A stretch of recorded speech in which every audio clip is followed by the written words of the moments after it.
يا سلام. ايه ميرنا المهندس بتتنهد قدامي؟ ما ميرنا تهدى. المهندس؟ امال ايه مالك كده؟ طب ايه يلا مالك؟ اهدى ياد شويه واتكلم عدل. انا بتكلم عن اهدى واتكلم عدل. اهدى واتكلم عدل. طب اقفل بس. اهدى واتكلم عدل. عشان الدهون. اهدى واتكلم عدل. اقفل القميص. طب دهون ايه عشان ما اشتمكش؟ تشتمني؟ طب إيه ازاي؟ اهدى واتكلم عدل. اهدى واتكلم عدل. اهدى واتكلم عدل. اهدى واتكلم عدل. خلاص يا محمد معلش. يلا ده وممشي من هنا. ما تدخلوش العيال دي فوتنج ايه وخرا ايه؟ يا جماعه ايه يا بنعمل ايه؟ انت كمان انت اسمك ايه؟ تعرفي تعملي ايه وتجيبي مين تسكت؟ مش انا اللي جايباه، مش انا اللي يا جايباه. جماعة في كده انا يا زي حضرتك ما ينفعش يعني. حد بيفهم.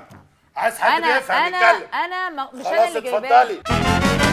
اهدى وكلم. ايوه ما انا بكلمك بالراحه. انا بكلمك بالراحه يا بص. بكلمك بالراحه. بالراحه بقول لك ايه؟ انت عيب يا عامل دون. لطفي. انت عامل زي بص البنات بص الخايبه. لا انا في خايبة فصل ايه؟ ثالثه رابع بص بنات بص هنقعد الناس عيب نقول لبعض الناس انت كده تخينه الناس كده وانت بتكرهك. رفيعه في يد عدل يلا واتكلم برجوله. انا بكلمك برجوله. اتكلم برجوله. انا بكلمك برجوله اهو.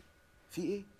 اقعد مكانك. يلا. واتكلم كلام منطقي خلي الناس ماشي. تحبك. لا طب يا لطفي بس. يا ده والمصحف هعلقك. والله عيب والله عيب بس عيب. هعلقك بره. والله عيب والله يا العظيم عيب. استاذ محمد لا اقعد. عيب يا لطفي ما ينفعش. العيال اقعد يا استاذ محمد. انا متلجم الحقيقه معلش متضايق. لا معلش. طب اطلع طب اطلع. ايه وزفت ايه يا استاذ محمد يوسف؟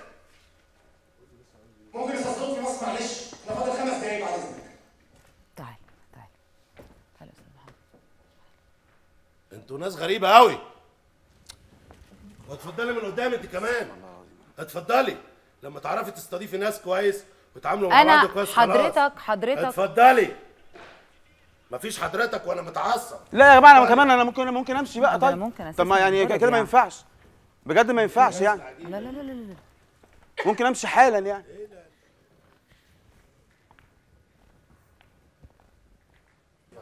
اديني قاعد اهو. وفين المذيع؟ فين المذيع طيب؟ الناس تحبك لازم تبقى محترم. ما انا محترم. ما انا لازم بكلمك تعامل بهدوء يا الناس لطفي اهو. باحترام. بكلمك ولازم بهدوء تبقى ذوق. وباحترام اهو. لازم تبقى هادي ولازم تستغل أنا الفرصه اللي ما جات لك دي. اتنرفزتش. انت كده بتخرب على نفسك. ماشي. لازم تستغل ماشي. الفرصه اللي حاضر. الشباب رشحوك تروح تتمرن فعلا وتعمل شكل انا بروح اتمرن. انا بقالي اسبوع. انت عارف انا بقالي اسبوع اللي انت فيها دي. لا بتقول لي جل وحاجات عيال. تبقى خليك كده ذكر وراجل فاهم. ده لو عايز يبقى لك زفت مستقبل. احنا اشتغلنا مع احمد زكي مع اكبر نجوم في الدنيا. على راسي من فوق. تفهم بقى. على راسي من فوق. لا انا خلاص. انا اسف يا جماعه. ممكن نبقى نسجل الحلقه دي بعدين. انا اسف معلش. معلش انا اسف ليك انت كمان عشان زعقت لك بشكل مش طبيعي. لان